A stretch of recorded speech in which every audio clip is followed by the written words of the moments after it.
kore ke hufanga mo henga hi talamalu ko to pe fa ko to ba miheni talangata te o fai ki to mama o ka ata mo ai fai nga mari ko ni ke fa ko to e ta polokalama ko ye ko tufungafonua alo au ai ku fa ko to hen pe mo PALOFESA to ta SIOSIUA LAFITANI ko kore pe ke fatula watu ki ho eki pa mo ta kiloto pe pe foki ki ka kai tonga ko to pe mo mamata mai ke ta polokalama ko ia tufungafonua lo au ki wikeni ko tatalere ki mo tol ko to pe lotoni ko mo o si me mai mo si lava mai ki lotoni ke tau kamata fataha I he polokalamani I he ne pehe ko loto ke tatalere PALOFESA to kita SIOSIUA LAFITANI ki ken pela Australia pe me maananga ko ia lo au tatalere ko PALOFESA ki he polokalama wikeni ne ngombe ku ia ki taimina e whahoko ai ki malolo ka I he hoko koe ahoni ko loto ke taitalere koe ki e ta polokalama ko ia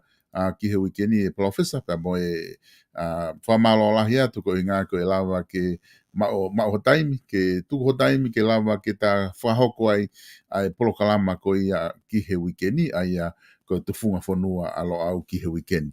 PALOFESA fe hake ai ngā we I Australia na pak fe hake ai tu unga kui ai tau ngā we mihena me mitia whai whiolo au pe mo e community tonga ko na I Australia na.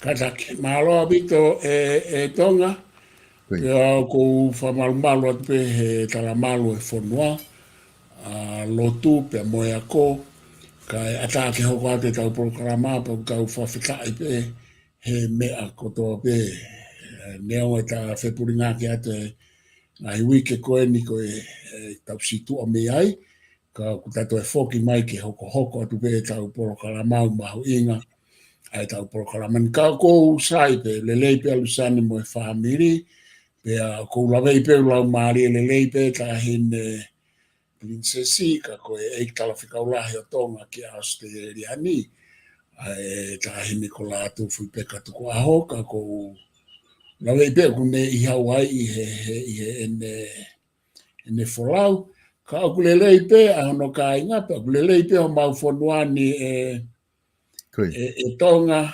Australia ni o mau paremia fai pe foke ngā I whela waki ko ne mea mo Taiwan mo China ko mea ki Ukraine mo ya mo Lucia ka ko ngahi mea ai pe whekuke o ngā fu tenifa mo haku la ko ni kau mamata pe ki ai pe aku ka ko ia pe tonga kai whafoke atu malo mo lahi apito e PALOFESA ko digo e ongongo whawhiawhi ai ko lava ke ulua ki pe ko lava ko ia ke tato e whoki mai he ta polokalama ko tahaini e polokalama mahu inga apito I hono tala noa I ko ia ngahi isiu pe mo o mai e aho wakai pe me he university o lo au ki ngahi isiu ko hoko whapolitikare I ho tau whanua pe he whoki whakaako PALOFESA ko tu fuke tai ni mahalo ko tato ki polokalama e ni he osiko ia whiriwhare area lava le rei foke whiriwhare area ia he aho tolu ko ia o novema ko aho uain ka ko ngako ta fufua polokalama ben he hiliange osiko e whiri pe ko ilo I pe ke osi mea I koto ko e ola ko e whiriwhare area maten tapu e welu ki tonga tapu wha tulsi te ki tonga tapu ono pe mo piven piukala ki tonga tapu fitu ko kore atu ko whewhe hanga ho wakai ki ai ko e whiri ena ai kakai e whanua I henga I wahenga ko ia na nau campaigni me ai. Alo apito tonga ko e nai foke e kufiri Koe. Nai kufiri pa ko toko taha pe e kufiri kuhu ko piven piukala Aia na ufiri foka viri am takau ko ku hange pe ko lave ki mo e tonga kai ke ufiri foka kai ke ufiri au ke foka ukau e paati mo foka ukau ko ne fa I wo mo ke mo ha mo tau lau pe talanga ni talanga ko uhinga ia ko ta no point tau lau ni ko inga ko tau lau no ia aku tau atai na pe ka ia ke fa na ia mea te to clave ke ata ke ke tuunga whakatemokalati ko ia aoni, a mamani motonga. Ka koe ku whiri, pe au whiri whuki ki a sione fifika, ki a pōwaro. Na whiri ke toko tōru ko ia he anga e ku ngahi whakauhinga ko ia. Pe ku hua a piven piukala, kai toa William Takau, kai hua maten tapueluelu, na kuswa matalau ke uhinga ke kautama ko ini. Ya toa sione, kai hua Tulsitei. Sai, ka ku peheni e tonga. Neongo e tau ngahi fie mau, mo tau ngahi whakaukau, mo tau ngahi uhinga, ki mua he whiri. Ko ne whaipe koe whiri, ko ne ospe whiri, ko ne osia e tau whaka uhinga. Ko lau maria ia o te mokalati. Ko lau maria mahu inga ia o te mokalati o kune a ko I whahinga I tangata, ai humanity I mamani, talu e hoko mai ai te mokalati ki mamani hono whanaui. Ko ne osko e whiri, koe e lea kau papalangi, kuo lea e kakai, pia kuo whiri e kakai, pia ko uhinga ia, o kui kai ke tau toi whaka uhinga tau tolu I tu a whiri. He koe tau whaka uhinga koe tu a whiri, koe foi mau taimi noa ia, pia kui kai kia hano aonga ana, pia o kui kai toi mo one foi whaka uhinga ia ko ia. E tonga. O ku I kai toi mo oni hatau whaka uhinga I he tu a whiri. He koe mo oni e ku o mai he whiri, ku o lea kakai, ku o whiri kakai, pia koe te mokalati. O koe kia te mokalati e koe oska tau toi analaiso o tau mamahi mo tau talato, mo tau pehe. Kana e pehe e pehe. Whaku kei tau mama o ato ngaia ke foi mea koe he kousio he whauia e tonga.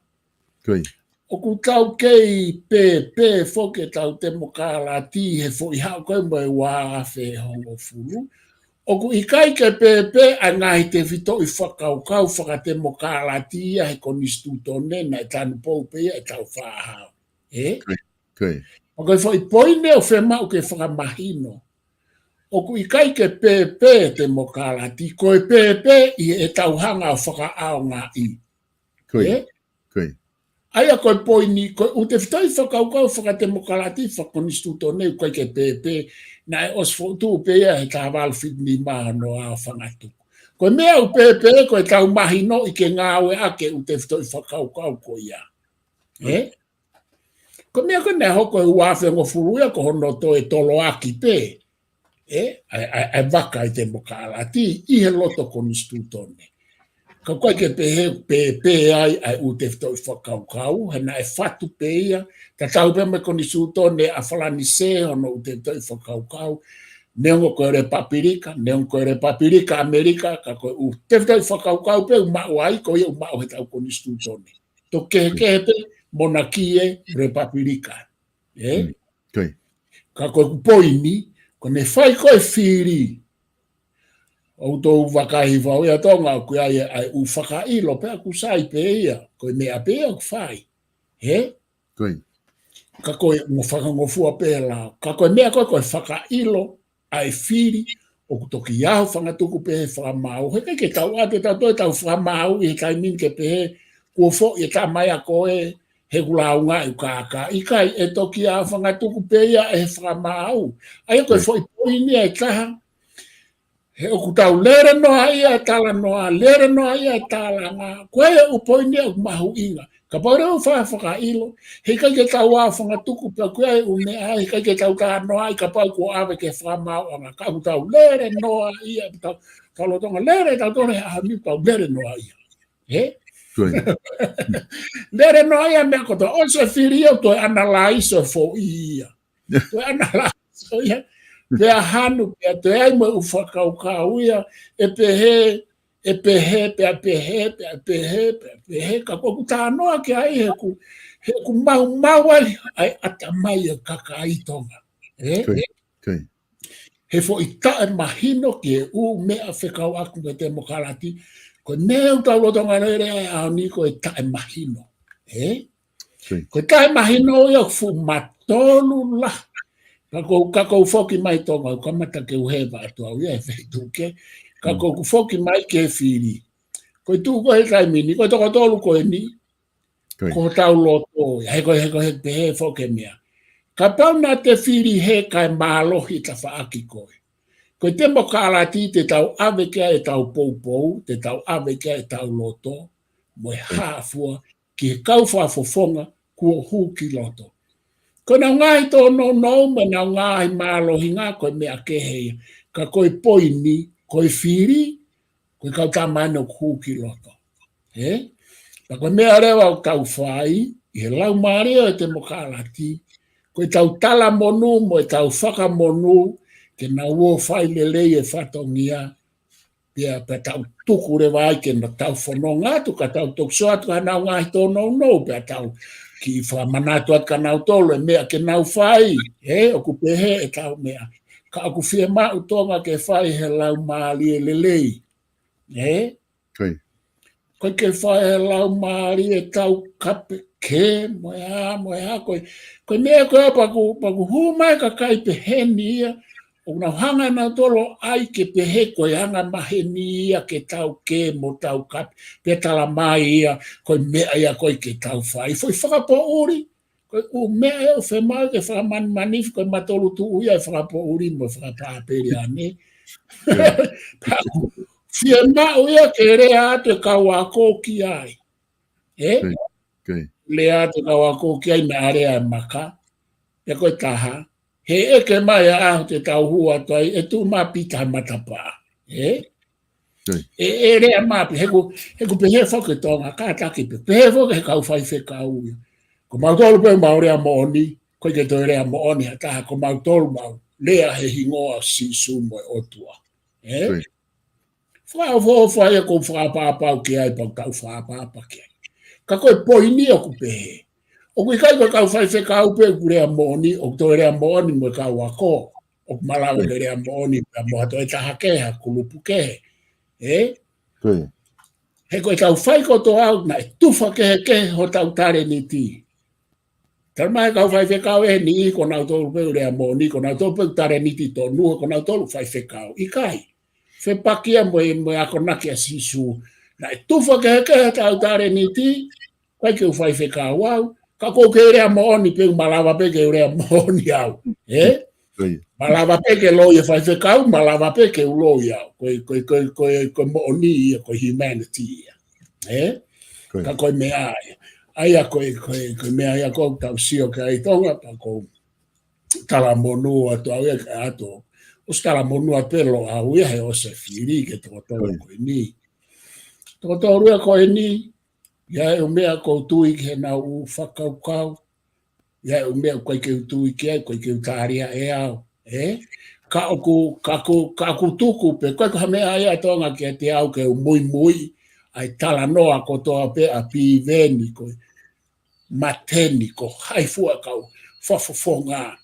Koe ka mea ia ai tangata ako ke ne mui, whakaiki e nau foi a mo e o analaiso. O ku tau tuku e ka kai koe ni ke nau o ke tau sio atu koe hae ngai whaiwa te nau whai he tau e tātau e ua. I rewa ngai mea lalahi ke tau toki lea atu ai ka nau tōu me ta whaake ai ako. Ta tau ko toa pe kau whafofonga, ka tau sio atu ia nau u mau lahi ka ku tau oange, koe lau mare te mokalati, tau oange nau o hua i mai e nau whakaukau, ki halelei ai whonua. He koe mea iana nau malangai. Koe kehe o koe ai ngai mea, koe ke usua toa o kusai, ki he whonua, ka kai tuku ke nau o whai e nau ngā ue pa koe mea, ka kou tala monua te tōtolu koe ni, ai ni ku nau hua tū tonga. E ka whakawhoke a tonga ka taki. Koe. Mo lahi apito e PALOFESA pa ko tui mahina whakaukau koni ki au mai. Koe whakaosi pe ki mo ke ta alu ke ta konstituto ni. Oku iai, ko tala noa ke he rea te mokala ti na ke ki kamata tala noa mai ki ai. Oku ai ni ihea kuna tala mai na tolu ia ai whakaukau ki he kakaitonga. Oku i kaito tonu ke omi whakaukau e te mokala ti ki tonga. Pe ku hange re wa no tweet ona te mokala ti o mimi auri hange kono ai ko komi niusi mga himi ape he PALOFESA au mahino pe ke toko lahi ko pre anga whakatu i whakonu stu tone atonga ka ku fehu ia ku ia oku e malawa ke kau me te mokala ti ha tau ngahi mi e whakate mokala ti i hono whakalere whonua pe oku pe ko te mokala ti ko me apalaku ia to don ke ua kau ia hatau me i tonga. Ia tonga hange ko kulawe ane nai. Koe foi mea koe tonga koe ko whieta anaki. Koe. Kata. O ko ulawe i tonga ngahi taulau. Koe. O ko lawe ngai tau lau o ku aluia ki he tua o e tala noa uhinga. Koe. Lea kui kai ko ha me aia tonga o ku fo ou he kui ai ngai whakaukau whakaako ia ki ai ki he hewa ai te mokalati ia o lere noa ia he aho ni katoa pe he tua mamani. Aia o ku peheni, ka te wate whakaukau koni, ko lau ka filosofa ki muini mai take e tangata ko Hosea o deka. Ko tangata Spainiani ka nai tupuha ke i Amerika. O ku ne pehe ko te mokalati he ahoni o ku aluia ki he kakai, pe kui kai toi nofo ia he whakakaukau whakaako koe na ne hulu e te mokalati. Aia o ku uhinga aia. O ku uhinga aia koe te mokalati o aluia ke nima kakai he talanoa a Hosea o teka. Pe o ku lele ia o lele noa ia. Mantu i koe uhinga o teka i kau whanau kau whok mai kau whehui. Uhinga o teka me kau filosofa koe ni. He koe tala noa ea kakai ke te mokalati o kwhai akia ke nau fie mau, uaki. Ua, o kwhai pea ke hanga nau sio. Tolu, whai pea ke hanga nau tau kei. Te kai ke hanga he kakai a lulu ke homo mai o nau fo i utomo e nau wawanga ki tua hono stati moako e te mokalati.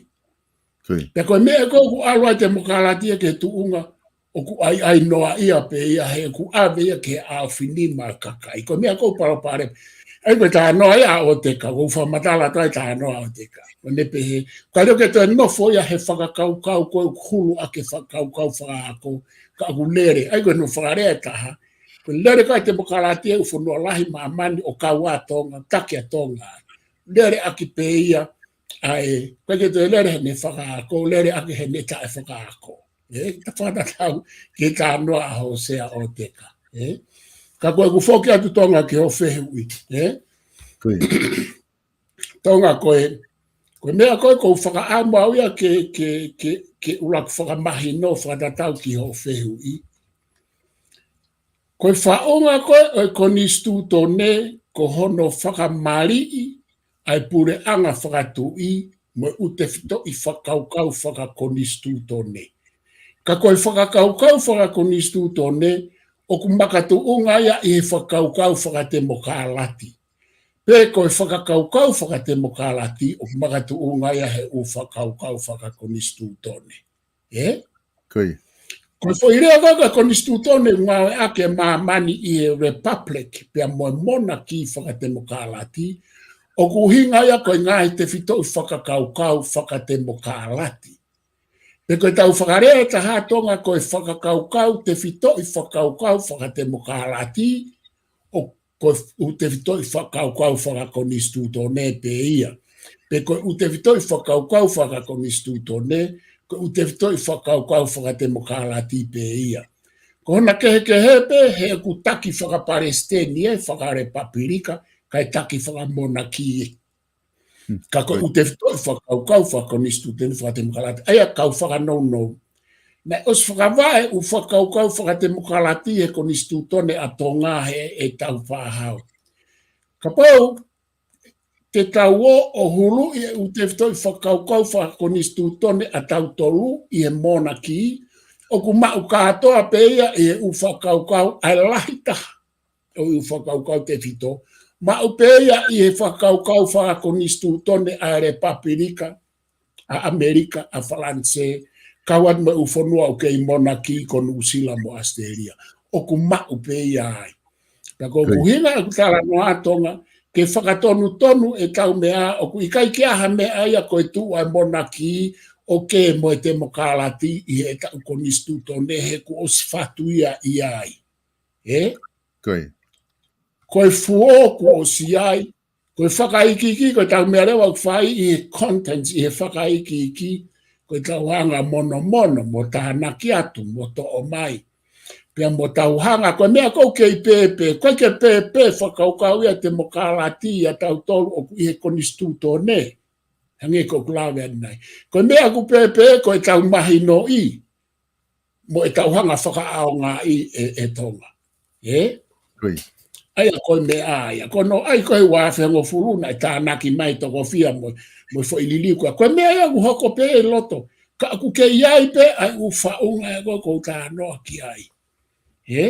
Koi. Koe me alahe koe ahoni koe tae mahino, pe mo me alahe ahoni koe hiki ai te mokalati me u whakaukau ai kauako I tonga mo u whanua ni, koe u whanua ni I hia, hange ko Australia ni. O koe ke ame whakaukau e kakai ke whakarerea ke whanua tonga. Koi.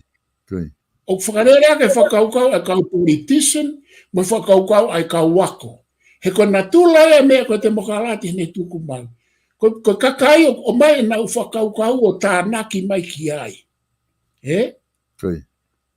Ko mea koe tonga, talo hao e momente mokalati mono ai ke hao e kakai o whakaukau I mo whakalere whanua a ke honau ata mai. Koe fo I whihala ki e pau tau parapare mai tonga. O kui kai ke whakalere a ke ha whanua I mamani ai ata mai o kakai. O whakalere a ke ata mai kau politician, whakalere a ke ata mai o kau wako, me kau matao tau he umala ai, koe mea ea kou tekni, koe u misini whakata mai au whakalere ake te mokalati. Koe fo I mau halaia I e hao ai e tawhaaki te mokalati kona a tonga he nau. Te kepa koe pakamerewa e kaimini tonga aku. Te kei e nau tolu o ai koe te mokalati o tu whehanghangai mo e tau monaki mo e konistu tone. Te alakerewa aini kou ai he patoa. Alakerewa e mumeni kona e tu o te kei he mumeni e te mokalati. Ko inga koe nau wā a nau tōria mo e patoa, pe koe nau whehia he patoa, mo whehia e patoa I he tū. So koe o mea koe au whemau e ke whakatontonu whakaako, he koe upalapare ma whakata mai.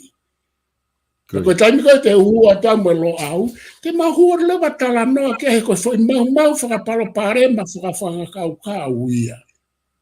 Pe nau wheteke aki nau tōria he nau ke, mo e nau teke e nau fie mau, o mau ai u mooni me ai he koe u mea ke, koe mea koe nau teke e tonga, hongo kulupu koe ni. Koe teke e whakatatau ke nau tui mo e nau fie mau. O ikai ke pehe me aia o ku hoko, ne ngau nau tala koe moonia I he nau whakatou whakaukau ai o whahai koe.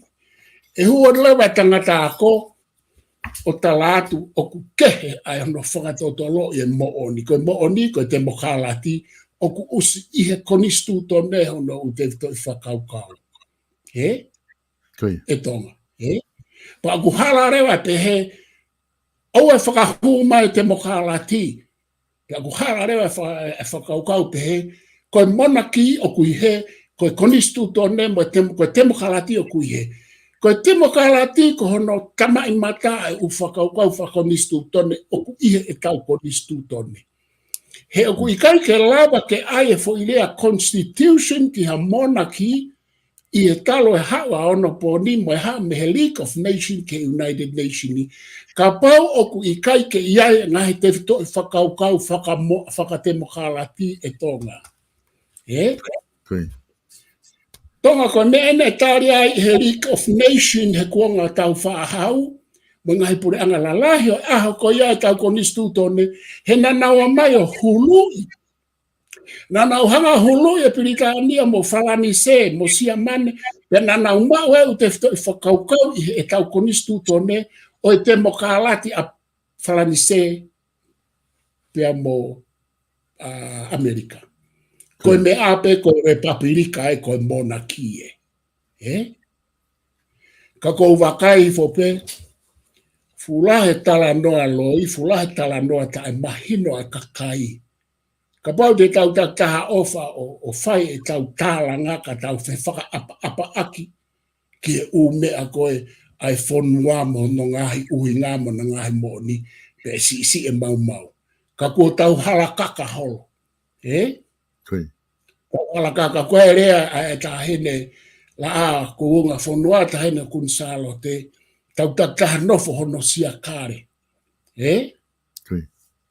Nofo mao au ho sia kare, nofo mao e whaifekau hono sia kare, nofo mao e politiki hono sia kare, pe tau whengawe aki i he tau ngahi mala e ko ia maha a tau lele, o te tau halakaka.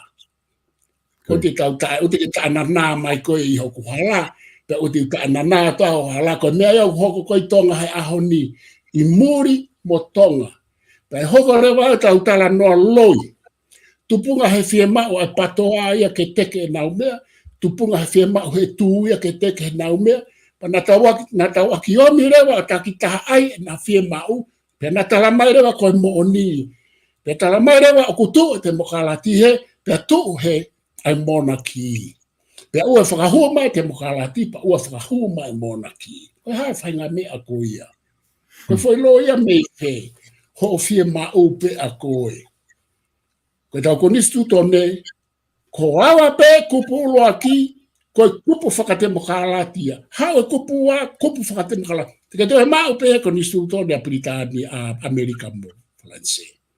Pa tika mau e halao Britania. Hameo tau tā noa loi pe he ai. Pea koe tupunga he tae mahina ka kai una mui ki ai tonga. Ko uhinga mui lahi hora ka kai ki hango kupu koe niko i kai mahino. I ka pau nai mahino na nau nofo pe i he foi. Whaunga koe tau alo ai mo uliliu koe ko whai mo tau whakalelei pe ai. Ma ko taktaha mai o teke e ne mea, hange koe lau koe Aristotolo. Kau whaosa kia tonga kau whakafokia. He Aristotolo. Koe tangata ako, koe tangata une to mai ha foi whakaukau o veteki pane whakauhi ngai. Ka oku ikai ke netari ki loto ki hende mo ui. Koe tangata ako une to o whakaukau o ne hanga furi hi mo analaiso. Ka oua te ne hanga tari ko hamea ke lotu ki ai. Koe whakarea to tonu a koe ai whakarea Aristotolo. Pea koe tau parapare mai a taha i he ahoni. Koe tau to u whakaukau, o kai ke tau tala noa i hono uhi ngā ka tau lotu ki ai. Pea koe tau lotu pea ki hamea, ku tau ke tau tonu. Koe toko ta hapeu whai kea lotu koe o tua. Koe tau wafe pea tau tonu mea au tau ke tau tonu. Uhinga tau ke, koe tau ke, koe hinga koe o tua, tau ke, koe uhinga koe umea tau lotu ki ai mo e tau whima. O ku ngari ongo, hange ko ki a whake ke se kolo kau whai whikau, e tonga. Whafokiat kātaki. Mahina opito, palofesa pia ko tui mahalo ku mahina opito isiu ko ia. Ko ngā ku gilahi hono kakai toko lahi. Tato te whito pe me he tau kāinga ku nau ihe o te muri ku nau Finga i ke ua na te ave he te mokalati ki tonga ka kwange ko o whakatala noa ko e tau konistuto ne ku ava ha ke pe konistuto ne fonu he te mokalati. Ka ke he te u kore mo ke taki i afe mo tawa ke ta konistuto ne po ngā kuoloa e tata e tala noa ki ai na ta ngata foke kuptaha fitu he ta polokalama ko osi aia ko ta kuptaha walu eni te ta hoko ki ai aia ko e whamanat pe ko tau kainga whanongo ko ngahi polokalama ko na ta whahau ko na ta ostala noa tawa PALOFESA alu he kupu ko toa pe o alo au ke osiko ia ai konstituto ne.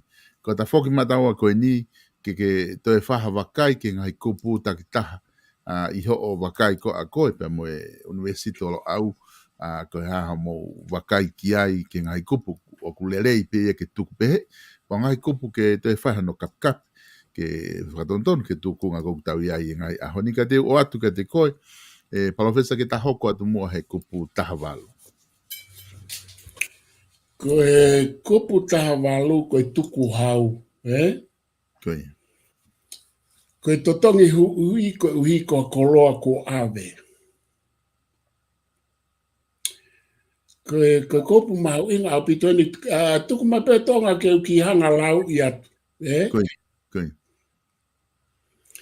O toton ke amanaki e kakai ko toa pe e malu e pure anga e nau mo ui, mo nau tau ataina mo e nau koloa. Pe koia o toton foki ke tokoni mo tuku hau e kakai ko toa pe ke pure anga o hange koe lao. Pe ko pau e fai hatau i he fonuani pe ato o e pure anga ai koloa pe a mea mei hataha e totong e pure anga ke te ia o hange o kutotonu.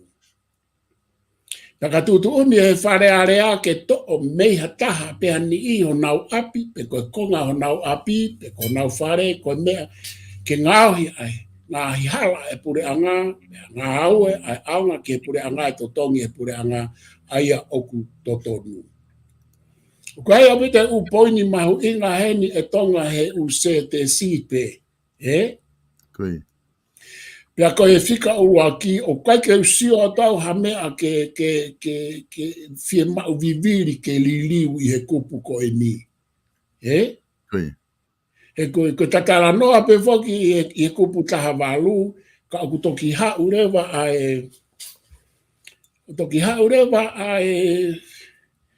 ai lao ia whakaikiki. Ai a koe ume ai a koe ke tasi o tawa ki ai whakaikiki he lao.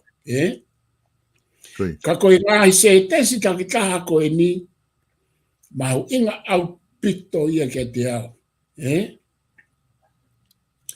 O kutotonu ke amanaki e he kakai katoa pe, e malu i e pure anga e nau mo ui mo nau tawatai nā mo e nau koloa. Koe mea mahu inga ia ke mea koe pure anga tonga koe foi, se foi katau foki mai tonga, se foi se tesi koe ni. Ke mea koe na ke talanoa mai ki ai, ke konistuto ne mo te mukalai. Foi se tesi eni na e fofoa i mai me karisi pa fofoa i mai e tangata koe ko filosofa koe ko Thomas Hobbes. Pa ko a foki mau pe ki ai tonga he koe tau talanoa he te mukalati koe whakakaukau ai kauak full stop. Na kai koe whakaukau ia taha noa ia. Ka koe kakai filosofa na nauhanga stati mo ui ai kakai mo ui ai historia mo ngai te toi whakaukau maonga historia i uta ulahi pa nauhanga rewa puaki mai ko nau ngutu kwa ke nau puaki mai ha pupu mo palalafa nau puaki mai koula. Pa koe puaki mai ne he tangata koe ko Thomas Hobbes filosofa i loa ia ke mea koe whatongia e pure anga na nofo ai filosofa koe ni. Koe whatongia o loa ki anu kalama e Thomas Hobbes. Ko Thomas Hobbes he konistuto ne atonga. Pea koe se tesia o ku whakatemo kalati he mau ia. I he konistuto ne whakatemo kalati ko toa pe o tala mai ai he se tesi koe. He taimi o ku hau ai ki he text pe koe tuku hau. Ke nau whakarea ke he ai u konistuto ne ka nau hinga ke mea tatau. Pa ku mahu inga rewa. Koe whatongia o amanaki he kakai kotoa pe.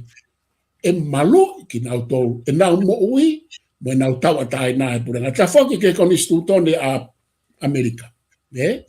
Koe.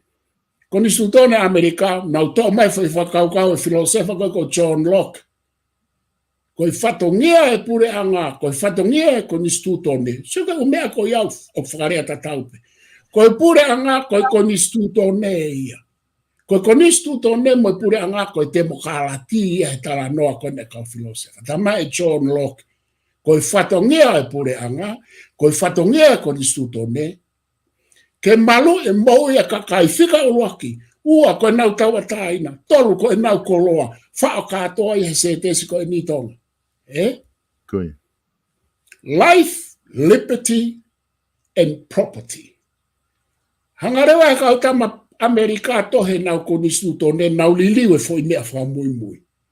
Nau tu upe konistutone, kone awa me konistutone a Amerika nau talamai, whatongia e te mokalati, whatongia e konistutone, whatongia e pureanga, malu i life, mo uia kakai. Ua, malu i nau tawataina, liberty, tolu, malu a e nau fia, he pesiwa ai ngahi whainga maari.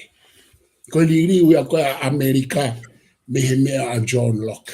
Kone alua e konistutone a Falanse, o nofo peia he fo i tolu koe a John Locke.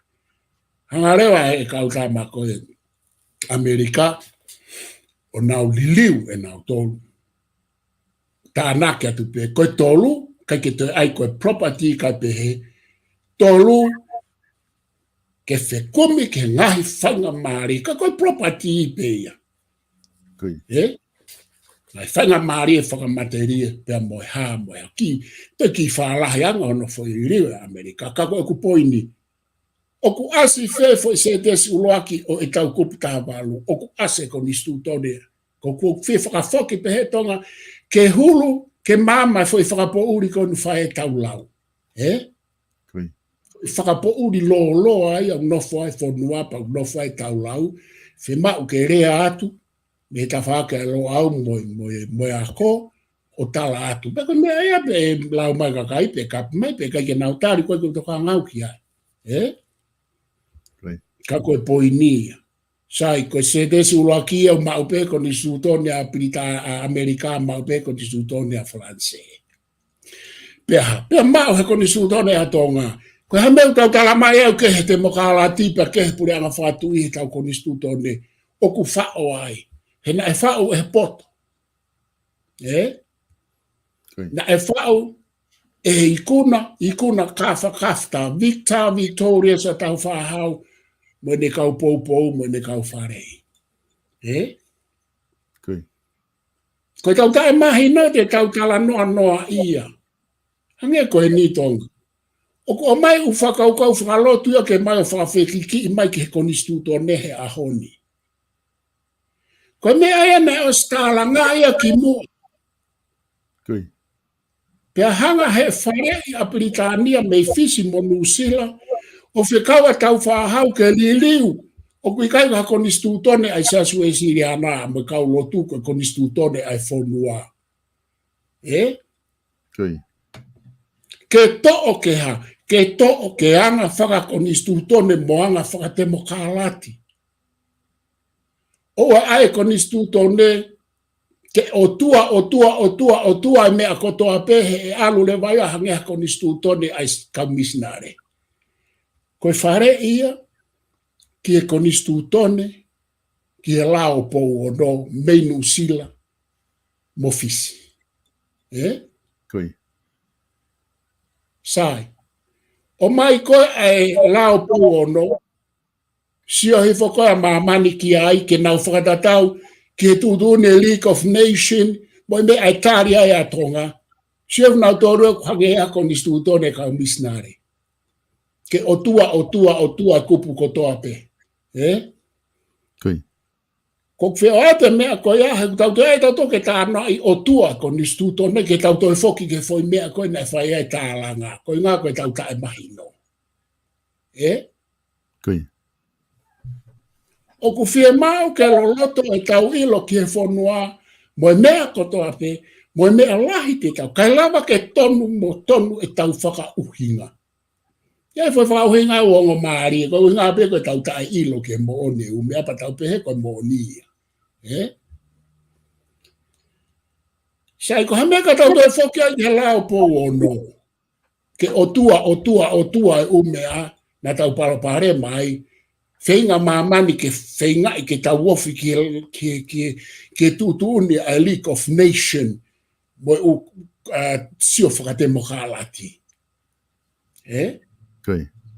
Tako hea mena hoko, liri ulahi rewa o u mea i u kupu e lao o pouono. O kai koe tari peko ni stutone koe tari e tupo uluaki. Hala au pito ia. Koe tari e tupo uluaki mo mamani i he aho ko ia. Rari.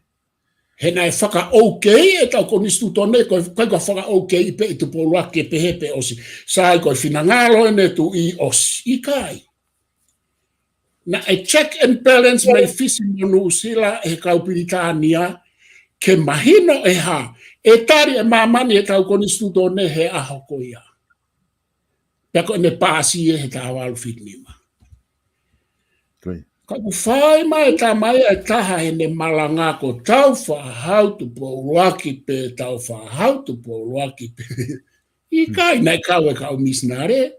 Nai kau e kau whare i he aho ko ia. Nai kau he o eki no pere. Nai kau mono au whanga tuku me muri. Ke lava ke tari e mamani tau ko nistutone okay atu po uruaki. Ari. Koe mea ia ko sio ia ke mau ke mau lea whewheka atu. Pea te ulea whewheka atu. He fula he whakapo uri mo tālanga noa ia. Mo taulau noa ia. I e tau mea.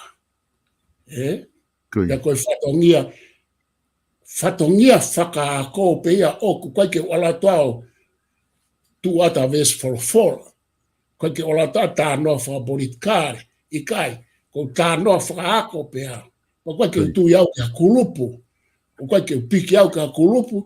O ko piki peke ko nistu tone, mono ngai uhinga whakaako, mono uhinga ke demokalati, mono uhinga ke humanity, mono uhinga ke tau moui. Ke tau ka vea whainga tuia ka. Whakatokanga kau filosofia ke ua ti tau ka vei ha tui hata. He koe tui ko tape o kuiai e ne malawa anga ke whihalaki. He koe natula ea e tui, koe natula ea ta mai e tangata. Pau te tau mui noa ia. Koe tau whakapo uri, te tau mui noa ia ke utui. Koe.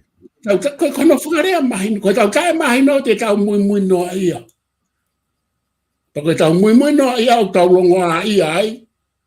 Pa te tau longoa ai. He koe ke tau ila tau tole mea ke tau mui ki ai. Hene te kai ke sivi whakahistoria. Koe. Ta tupunga he tau tono no ko a koe tau tole he historia ke uti tau toe whai e mea. Na tau whai koe na tau mau ane afi. Ka kou lawe i hifo ia. Tupunga he tau tae ilo, tau mui o whai e uma he ahoni. Na tau paraparema ia ai i ono aho. Wane afi. Ko uhinga ia rea kau papalangi. Koe ke tau wako me historia pe e toi foki mai. Pa kuhinga toi foki mai historia ko i kai ke tau mahino i mo tau wako. Kapana tau wako ki historia mahino i kai toi foki mai. Ko uhinga ko e me repeat e historia ko e tau tae ilo mo e tau toi mui peke foi fea lak tatau. Ka te foki mai tong, katak tongo, ko hamau ke whetarak mai kata toi hau peke tāwalu ke whanga ose tānoa. Ika palofesa hoko te pe koe ku mahu inga bita e whamatala ke whai.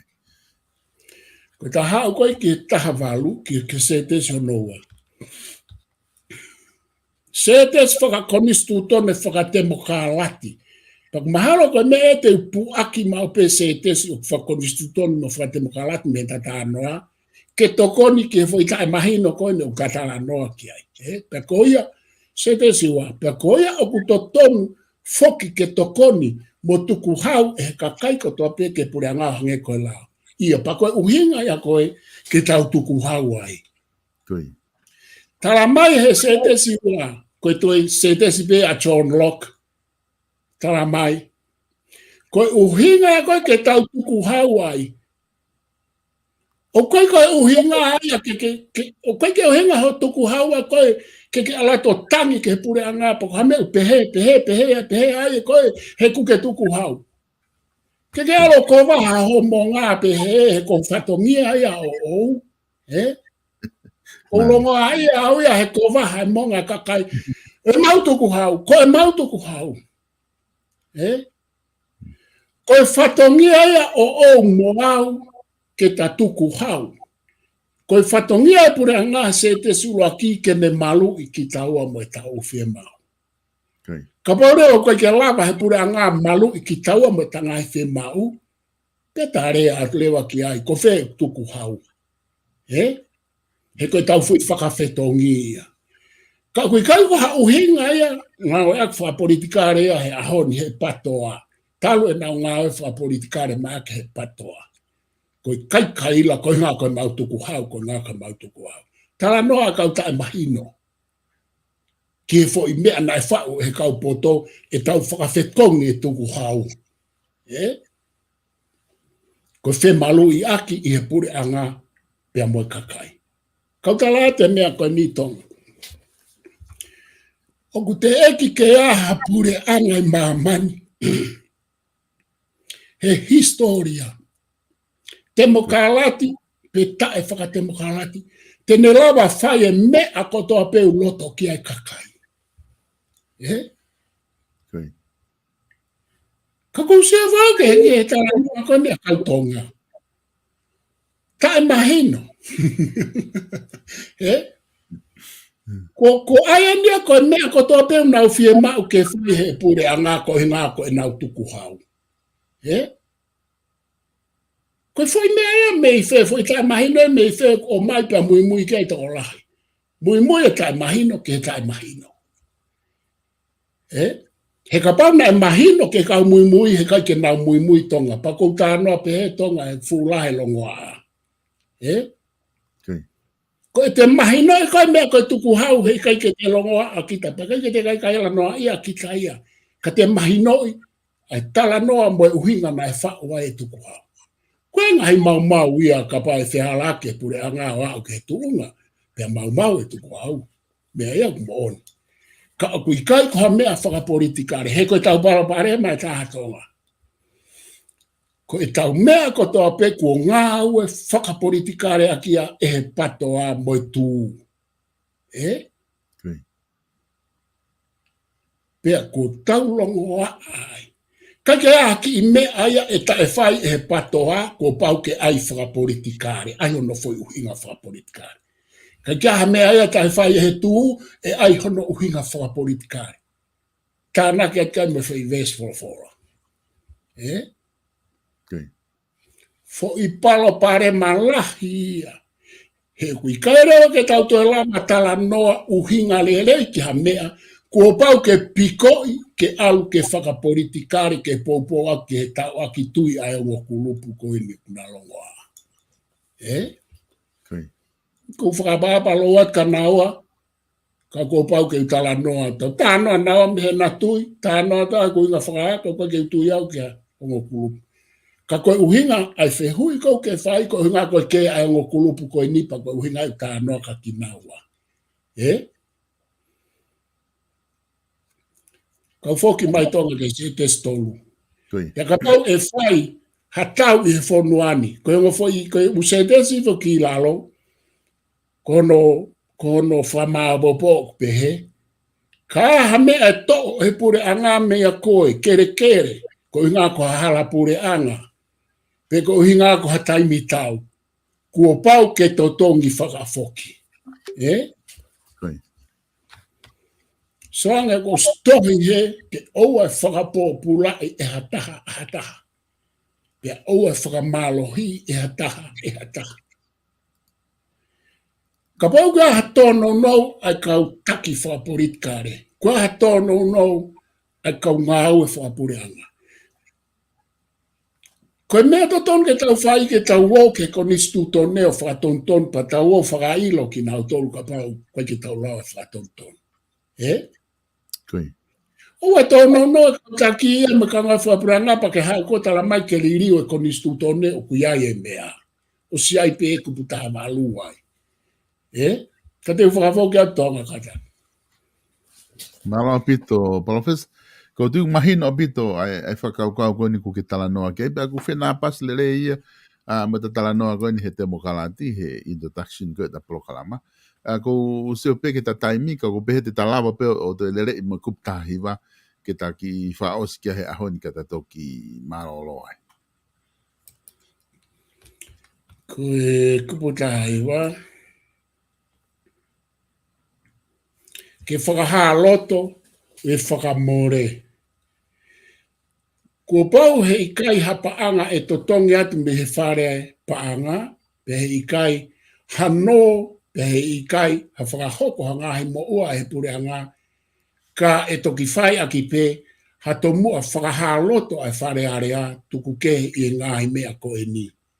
Ulu aki, i he mea aia ku iai halao, ku whakahoko totonu e whare area o whoaki ai, e mawhai ke totongi atu hapaanga, pe no, pe whakahoko ha ngahi mo ua.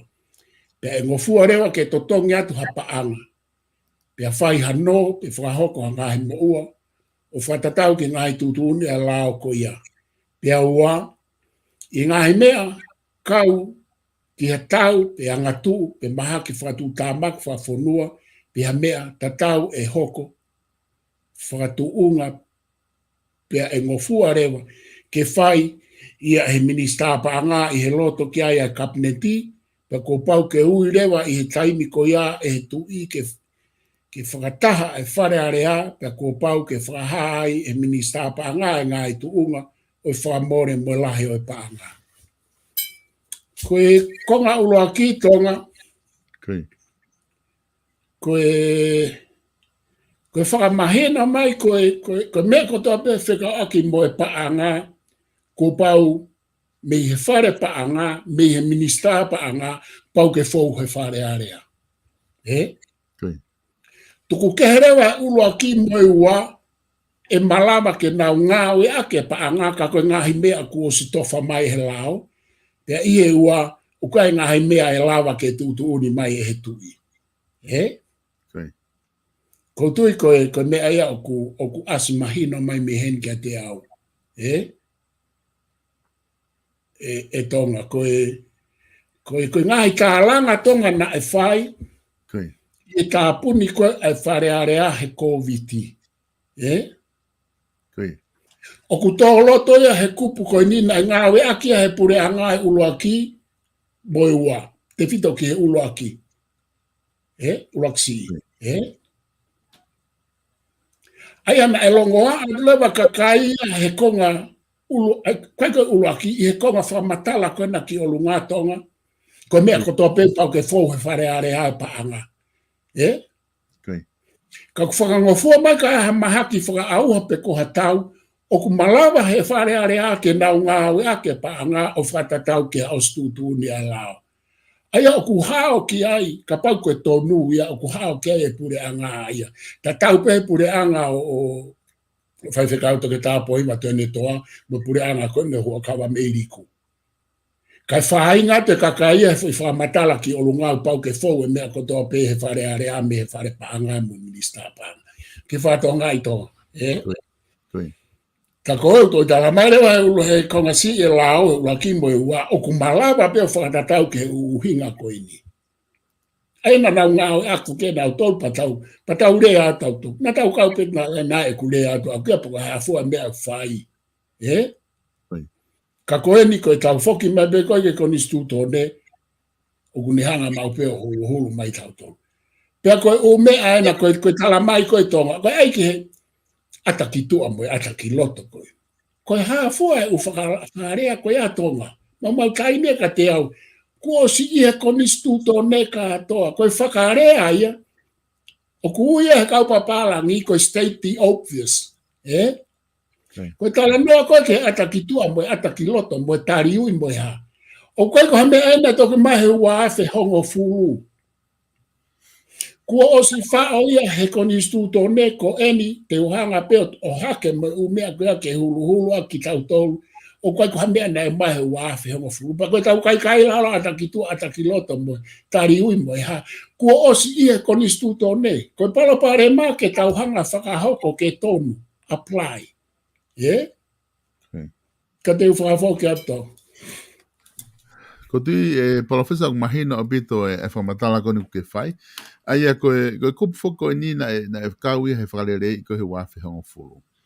Aia koe whetongi e lao taha wha tahi whitua na e whakarere i a ki kupu koe ni i he wafi hongo fulu. Koe kupu koe taha walu, koe kupu ia koe ana e talupe koe lao i e taha hiwa e tahiwa ua whitu na te ke te whahano whakarere i.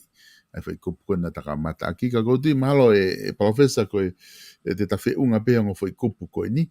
Ka te o atu peke ke whama opo mai ai. Ka ta toki hoko atu toi ngā i he konistu tone i he ta polokalama koe ni hoko mai. Mahalo o bito tonga ko whamaro ate ma whanga maari e. Pea o ku lahi au pito a e ngahi kaweinga mo ngahi issue o ku whaia e tālanga he ahoni. E? Koe. O wikai ke wha ma au taimi ke mui muia ka ku over pe fetu tak mata ke o mai pea kuai pe ta iwa ko si o hifo ki a ngahi mea o hake. E? Koe. A ko nofo pe pea koe mahu inga a koe ho whakawhehu i. He koe ke wha nofo au tonga whakakaukau ke utala noa ke o mea koe nika ko nofo pe. Pea koe e o mea ko mamahi ai, ko hoha apai ngai mea ko fiefia ai. Ko fiefia i ngai tālanga e kakai ka pau nau tālanga. Pea mahino mai e nau ngai uhinga o ku nau ma opo mai e nau aipa. Koe ke nau mai o oho whakasino. Koe ke nau mai o tau lau. Koe ke nau whakamau lau. Ke taimi kou tālanga ai, tau pehe koe tū mo e patoa. Pe ko ei mo pi. Koe taimi kou wakai e whai pau mau hafo i tālanga uhinga. Pe kou fia ke wanga lau. He kou pehe koe māmai. Koe mea au to ton ke au kia e te mokalati atonga koe tālanga uhinga. O kui kai koe tau lau, mo e whakamau lau, mo e ta akimala. Koe mala ia ke whonua. Pea koe ta e whakatemokalati. Son ke mea koe atonga. Tau whakawhekiki ko tau tolu e temokalati, pa kou tau kawe e temokalati. Osi ko ia i e kuanga whai, ta e whakatemokalati. Ta tau pea mo e tau whai koe lotu, tau tala koe karistiane ki tau tolu. Ka i he tau anga whai ta e whakaristian. Tau toi ompe fo i mea tau koe ai he te makalati. Ka koe mahu inga a koe ho whakawhehu i, e ka anoa lahe ka o filosefa. O e peke siofi e tama o tala noa. O kune tari e whehui.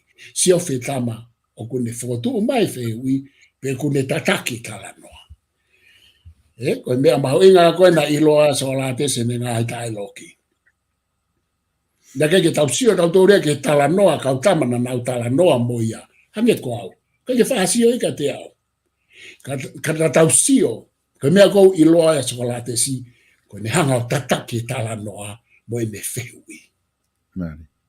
Pakoi hae uhinga kou la wā tala noa atu ki he mea koe ni. Ne ke me no whapau tū mā tala noa ki ai. Ne ongo e whehi a mai ka ia ki ai.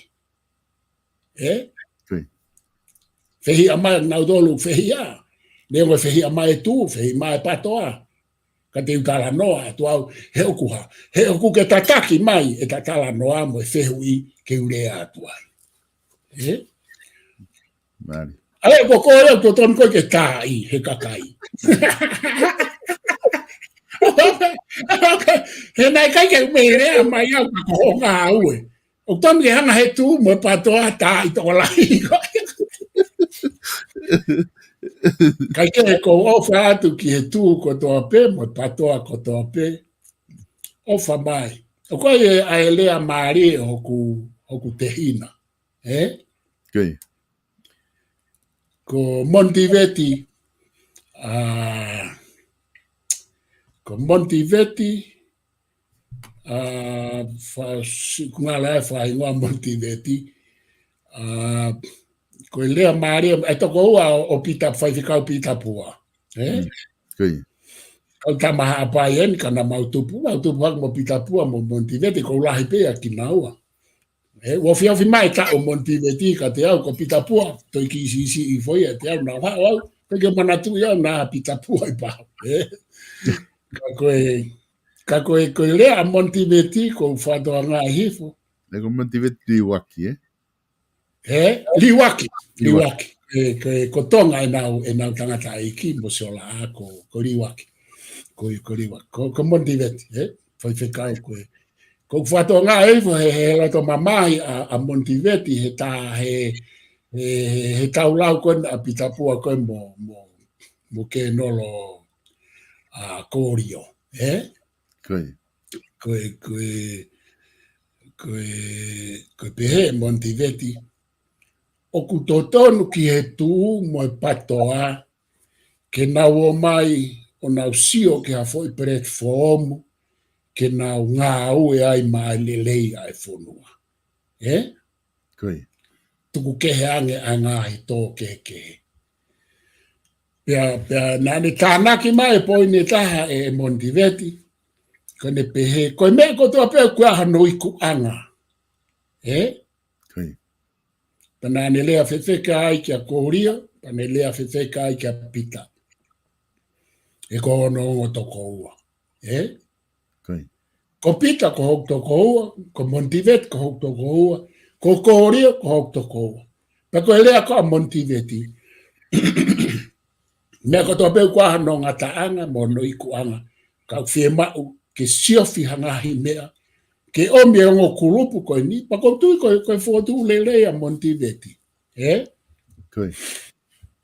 Ke sio ngo kurupu koe ni, ko ngo kurupu koe ni o kua hana malo hinga pea ki naua, pa ku whie mau e ngahi mea ke whakatonu i he mea au ngā tau kawe i, he koe tuku mo ui, mo ofa mo ui pea, mo eri aki mo ui lo ua i he uhinga mo whaunga ke he kehe e tonga.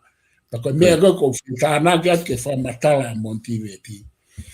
O ku mahu inga ke tū mo e patoa, ko iwi, ko kakai o ku ai kakai lelei he, kakai me upui tua ke. Koe mea koe o ku whia mau koe omi, hafoi, whaunga, ke na sio ai ki hangahi mea lelei, tena kei lawa o ngā ue, kana kei whehanga i pe i he uhinga, pea whakaofiofi mai tala noa, ke na tālanga uhinga, kai tu koe oho whakasino mo e tau lau mo e whamau. Ka pau te nau whakasisi he, ka nau hau ki ai, whia lahi a aku ke usio, he koe mea ia koe whia ai.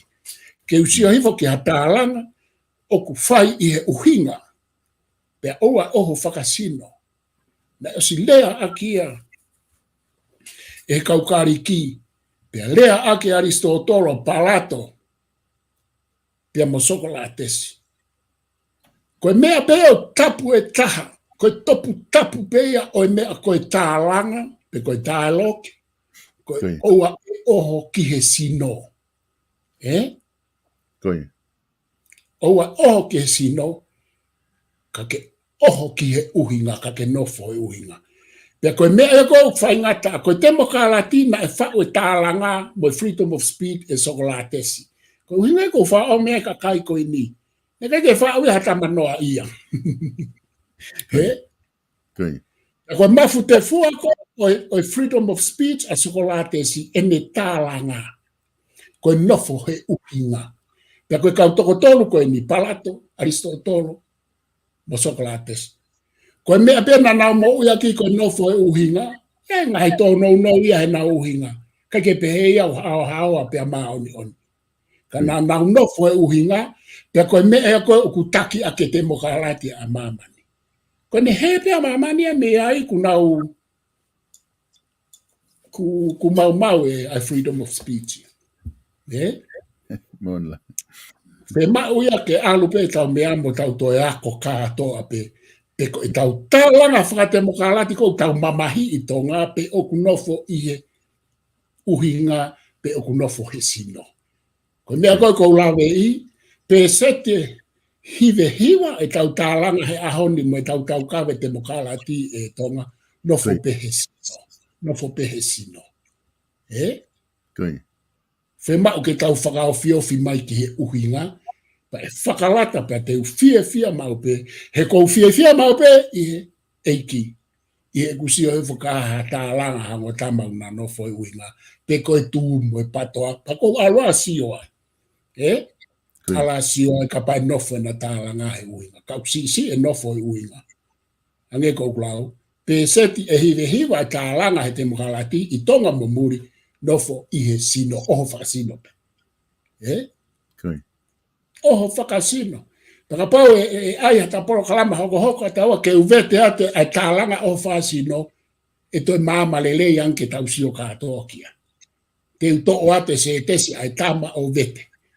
Te uto ate se tesi ai tu, se tesi ai patoa, foi polokalama e tau e toi alua tau hongo furu. Kako whakafoki atu, o whalahi atu ki a te kumotolu hono katoa pe o whaatu tonga, mālo e mau whangamari. Mālo pito, PALOFESA wha mālo lahi atu he lava e polokalama mau inga koe ni ahoni, o tui tau wako kotoa pe mea, i pēke tuku pe polokalama koe ni loto, i he bipon media pe he foki ki he universito lo au, ke mou toki mamata pe ki ai o lau ai ko tui koe polokalama lelei eni, i he taime tau whanongo ke tau tangotu whalerei e PALOFESA, me loto fia whanongo ke polokalama. Wha malo atu PALOFESA o whatu kia te koe pia mo Luseani pia mo e ngā ue kwhai me university ka ta toki whelongo aki i he wika hao. Malo, o whatu. O whatu.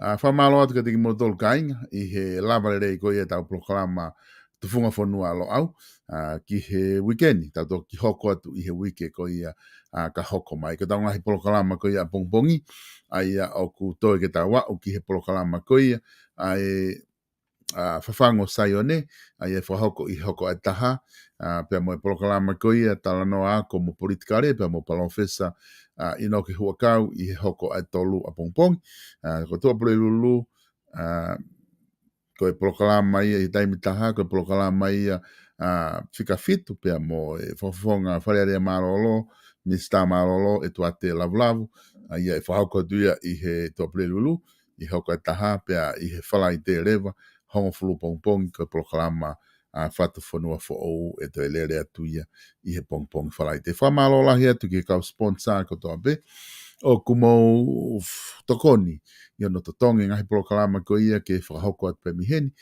pe he whoke tau kau main sponsor nau sponsor hanga tonu pe ki nau tolu ai Vipon Media mo ngahi polokalama ko ia o atu hange ko ia ko e po South Pacific Loans, whamalo lahi ki tau kautaha finance ko ni South Pacific Loans, ki a Static Tupo pe mo South Pacific Loans, i ono kei whaata ko ia ke kei whahoko e ngahi polokalama o atu pe a mihe Vipon Media. Kau ke fia mau ha ono, kau ke fia mau ha se niti ke tokoni ki o family, i e te wat ko ni o Christmas i me whaastau, ko e whika telefoni ena o e whamo ui 0800 88 98 88. No valu ngeau, valu, hiva valu. If you need loans, call Stalik Tubo and South Pacific Loans workers on 0800 88 98 88. Kaki ngā tai i he tau kautaha finance o kukei tu mo lau fok e tau live stream, kau ke fia mau ke tokoni mai. I hawhahinga tuunga pe ke ngai polokalama ku whahoko atu, te ke lava ngāwe ake mau live stream, te lava o whahoko e nusilani ke te koe, i ha feitu upe, telefoni mai i he noa hiva, whātaha walu nema whātalu noa, pe noa wataha wa noa nima, noa ono noa fitu, pe ko ha o fia mau live stream i Australia, Brisbane, pe ko sene, pe ko whea pia feitu i Australia, o kui Brisbane e Finlandes, tene lava tokoni ke te koe i ha o fia mau live stream i he noa wha, ua noa hiva, fitu wha nima, whātaha. Noa wha, ua noa hiva, fitu wha nima, whaataha o ko kai whia o ai live stream.